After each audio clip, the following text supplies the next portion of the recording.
Hello and welcome back to the channel, everyone. Yes, I have another Betta video for you, and this time it's to expand on this video right here that I did about a year ago. Everyone loved that video. So I made a new list of 10 mistakes that Betta fish owners make, and today I'm going to share them with you. If you haven't checked out part 1 or at least last year's version, I'll link it down below. Definitely watch this one first because I feel like the information's a little bit more put together. But don't worry, both videos have a ton of information that is helpful. So without further ado, make sure to drop a like, comment down below if you've ever made any of these mistakes, because I certainly have. Now, let's get into the 10 mistakes that Betta fish owners make. Number 1 is going to be the placement of the tank. And I just want to let you guys know, I wouldn't skip ahead because each of these 10 items is going to have a lot of components inside of it. It's not just going to be like the title of it, if that makes any sense. A lot of the time, glass aquariums are a square or a rectangle. And with that, you want to make sure that the 4 corners are touching a solid surface. Those are mostly where the tension is going to be, but in general, you want to make sure that the entire tank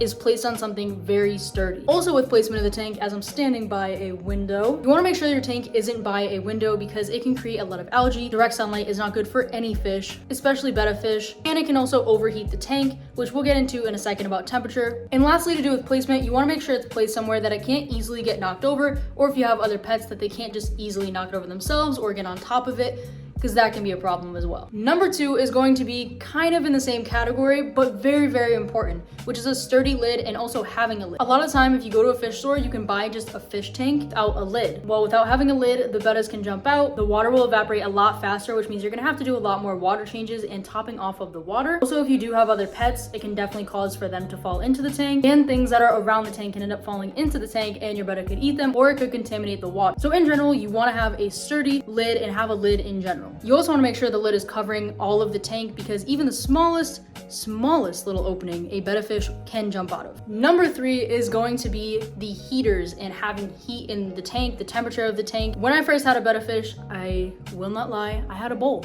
Didn't have a heater. And honestly, not having a heater can cause constipation in bettas, other health issues like just stress-induced health issues. And in general, just not having the correct temperature in your betta's tank is very detrimental. Now, the biggest mistake I see with this is not only not having a heater, but having an under gravel heater. These things can heat up any substrate that you have and end up actually burning your fish. It's happened a million times to a bunch of people. When I first set up a 10-gallon aquarium, it didn't have bettas in it, but it did have an under gravel heater. And I know just from doing water changes that the gravel above the heater is extra hot. Therefore, it is best to have preset heaters that are on like the back of the tank or the side of the tank. And also I say preset heaters because they're gonna be set to the temperature that your betta needs, which is between 78 and 82 degrees. Now, preset heaters obviously can break, so you do want to be extra careful and have a thermometer somewhere inside the tank as well. They have all different kinds, but it is best to have a thermometer as well, just in case the preset heater does break. Number 4, I've talked about this a bunch on my channel, but it is still a very common mistake. There are a lot, and I mean a lot,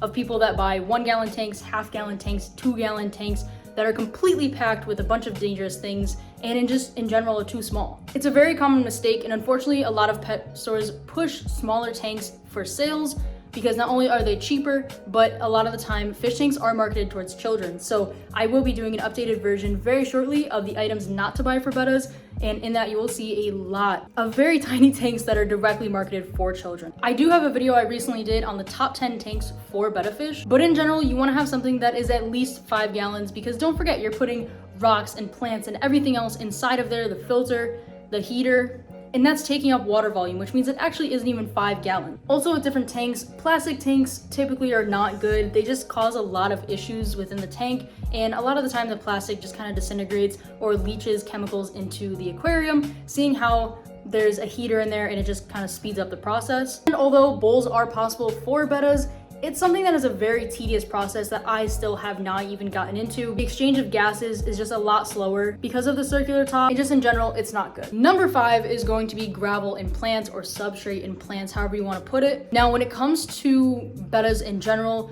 you definitely want to stay clear of things like betta jewels or things like that. I see a lot of people use them, or like marbles. A lot of people use them, but unfortunately they harvest a lot of bacteria and it's pretty much impossible to clean. When it comes to baby betta fish, a lot of the time it's best to just have a bare bottom tank because they can easily ingest, you know, sand, gravel, things like that, trying to get food. So it's best for baby bettas to not even have any sort of substrate. And for adult bettas, you can have substrate. You do just need to monitor that they're not eating the substrate because it definitely can cause compaction. But some substrates that are good are things like play sand. You can get like a 50-pound bag for like $4 or $5 at construction stores, or you can use something like fluval stratum. This stuff right here, I have a bag. It is on the more expensive side, but it is super good for bettas and planted tanks. And when it comes to plants, you want to make sure you do your research because some plants are toxic if they ingest any of them. So do your research on what plants you want to put in, and also make sure you're using live plants because plastic plants, soap plants, they can hurt your betta. They can contain a lot of bacteria. And by the way, this bacteria is going to turn into ammonia. If you don't know how the nitrogen cycle works,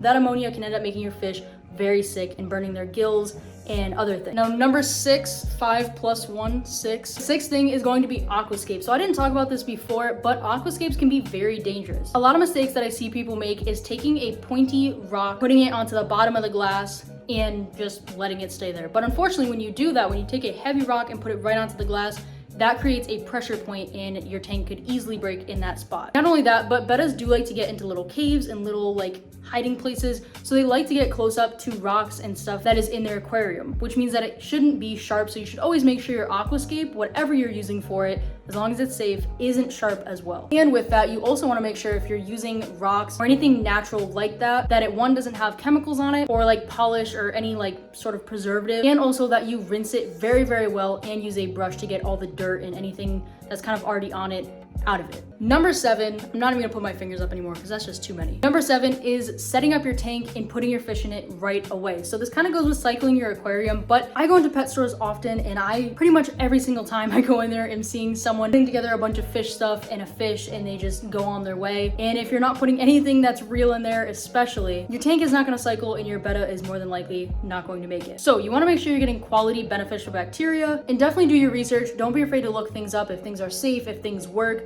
and really put together your own opinions on what beneficial bacteria you want to use. There'll be no way of your tank doing that if it doesn't have it. So you want to make sure you're not setting up your tank and putting your fish right inside of it. It's definitely a big mistake that a lot of people make. Number 8 is going to be something that I used to do when I knew nothing about fish tanks, and also what a lot of pet stores, I mean a lot of pet stores say to do, which is to like change out your aquarium filter like once a week or once a month or something like that. That is where at least the majority of your beneficial bacteria is stored. So unless your fish is having some severe health issue and on the package of the medication it says to remove the filter because of the carbon or something like that, you should never be over cleaning your tank. So over cleaning looks like, I see it all the time on TikTok and just in person. You don't need to be changing your aquarium filters like that. You also don't need to be removing everything from your tank and cleaning it. I especially see people on TikTok cleaning things with soap and water. Soap is not good for your tank at all. If you have to clean something, only use water, and don't remove everything from your tank. All you need is a siphon and some clean water that is dechlorinated to put back into the tank when you're done cleaning. But a siphon will be able to suck everything up and clean what it needs to. Now, number 9 is people not using dechlorinator or doing it in the incorrect order. So like I talked about with beneficial bacteria, if you set up your tank, fill it up with water, put beneficial bacteria in there, then put dechlorinator, well, I'm sorry to tell you, but you already killed all your beneficial bacteria. You have to add the dechlorinator before anything else, and that even goes for, you know, topping off your tank or doing water changes. And number 10, so just double my hands, 10. Number 10 is going to be feeding your betta fish. For one, a lot of people buying just like the cheapest betta food, and unfortunately, it doesn't have very many benefits for them. Also, bettas like to hunt. They like to have live food, frozen food. A variety is basically what I'm saying. So you don't want to overfeed your betta. So honestly, you don't want to feed much. But just in general, you can just monitor how fast and how much your betta is eating. You don't want a lot of extra food falling to the bottom, but basically just enough food that your fish will eat in about a minute to a minute and a half. A lot of things say 2 minutes, but I find that 2 minutes is a really long time, and sometimes especially smaller bettas get pretty uninterested after like a minute. Also, I've mentioned this before, but definitely do not use these weekend feeders. They do not work. Let off a bunch of stuff into your tank, and a lot of the time they don't let off the food properly. So if you're gone for like a week,